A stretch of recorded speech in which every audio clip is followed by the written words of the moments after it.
ایک زمانے کی بات ہے، ایک گہرا اور گھنا جنگل تھا۔ اس جنگل میں ہر قسم کے جانور آباد تھے۔ سب سے اونچی چوٹی پر جہاں درخت آسمان سے باتیں کرتے تھے، ایک عقاب کا گھر تھا۔ اس عقاب کا نام شانو تھا۔ شانو اپنی تیز نظر اور طاقتور پرواز کی وجہ سے جانا جاتا تھا۔ ایک دن جب شانو شکار کی تلاش میں اڑ رہا تھا، اس نے نیچے جنگل کے فرش پر کچھ حرکت محسوس کی۔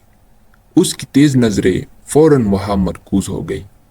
یہ ایک لمبا اور خطرناک سانپ تھا جس کا نام کالو تھا۔ کالو جنگل کا سب سے خطرناک سانپ تھا جس کی زہریلی ڈنک سے سبھی جانور ڈرتے تھے۔ شانو نے کالو کو غور سے دیکھا اور سوچا کہ یہ سانپ اس کی حکومت میں کیا کر رہا ہے۔ وہ نیچے اڑ کر کالو کے قریب جا پہنچا اور اسے للکارا، کالو، یہ میری زمین ہے، یہاں تمہارا کیا کام؟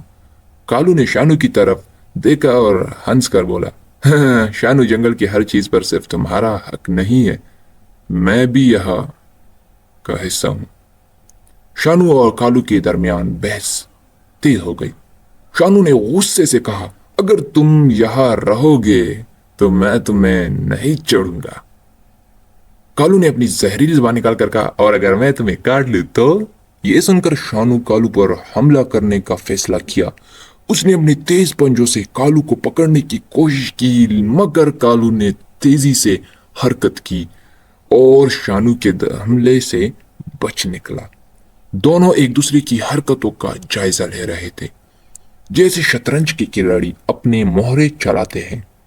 کالو کو پتا تھا کہ وہ شانو کا طاقت سے مقابلہ نہیں کر سکتا، اس لیے اس نے ایک منصوبہ بنایا۔ اس نے سوچا کہ شانو کو چالاکی سے مات دی جا سکتی ہے۔ کالو نے شانو سے کہا، ٹھیک ہے شانو، میں یہاں سے چلا جاتا ہوں، مگر یاد رکھنا میں کبھی بھی واپس آ سکتا ہوں۔ شانو نے کالو کی بات سنی اور اسے جنگل سے بھاگتے ہوئے دیکھا۔ اس نے سوچا کہ کالو نے ہار مان لی ہے اور وہ واپس اپنی چٹان پر چلا گیا۔ اگلے چند دنوں میں شانو نے محسوس کیا کہ جنگل میں کچھ تبدیلیاں ہو رہی ہے۔ جانور بے چین نظر آ رہے تھے اور ہر طرف خوف کی فضا تھی۔ شانو کو سمجھ نہیں آ رہا تھا کہ آخر کیا ہو رہا ہے۔ ایک دن شانو نے اپنی دوست کو کبوتر سے پوچھا، یہ کیا ہو رہا ہے؟ سب اتنے خوفزدہ کیوں ہے؟ کبوتر نے جواب دیا، کالو واپس آ گیا ہے اور اس نے جنگل کے جانوروں کو ڈرانا شروع کر دیا ہے۔ کالو نے جنگل کے جانوروں کو ڈرا کر اپنی حکومت قائم کر دی تھی۔ اس نے ہر جانور سے کہا کہ وہ اس کے حکم پر عمل کر رہے، ورنہ ان کا انجام برا ہوگا۔ جانوروں نے خوف کے مارے کالو کی بات مان لی اور اسے اپنا نیا حاکم تسلیم کر لیا۔ شانو کو یہ سن کر بہت غصہ آیا اور اس نے فیصلہ کیا کہ وہ کالو کو سبق سکھائے گا۔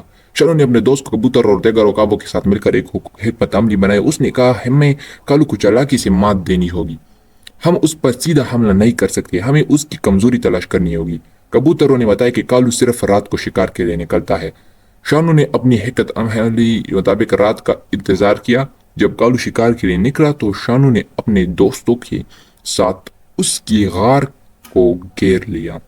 جیسے ہی کالو واپس آیا، شانو نے اپنی تیز پرواز سے اس پر حملہ کر دیا۔ کالو نے پھر سے بچنے کی کوشش کی، مگر اس بار شانو نے اسے اپنی تیز پنجوں میں جکڑ لیا۔ شانو نے کالو کو بلند آسمان میں اٹھایا اور ایک گہری وادی میں پھینک دیا، جہاں سے اس کا بچ نکلنا ناممکن تھا۔ کالو کی شکست کے بعد جنگل کے جانوروں نے شانو کا شکریہ ادا کیا اور اس کی تعریف کی۔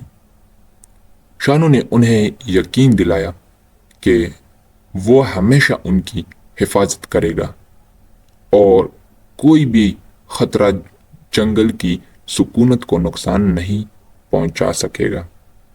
اس کہانی سے ہمیں یہ سبق ملتا ہے کہ بہادری اور حکمت سے ہر مشکل کا سامنا کیا جا سکتا ہے۔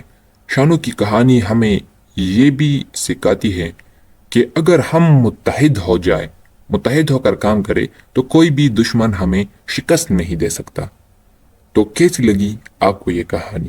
امید ہے آپ لوگ کو یہ کہانی دیکھ کر بہت مزہ آیا ہوگا۔ تو ملتے ہیں ایک نئی ویڈیو میں، تب تک کے لیے اللہ حافظ۔ چینل کو سبسکرائب کیجیے، بیل نوٹیفیکیشن کو آل پر سیٹ کیجیے اور ہمیں اپنی دعاؤں میں یاد رکھیے گا۔ اللہ حافظ۔ اور آخری بات، اگر آپ لوگ یہ ویڈیو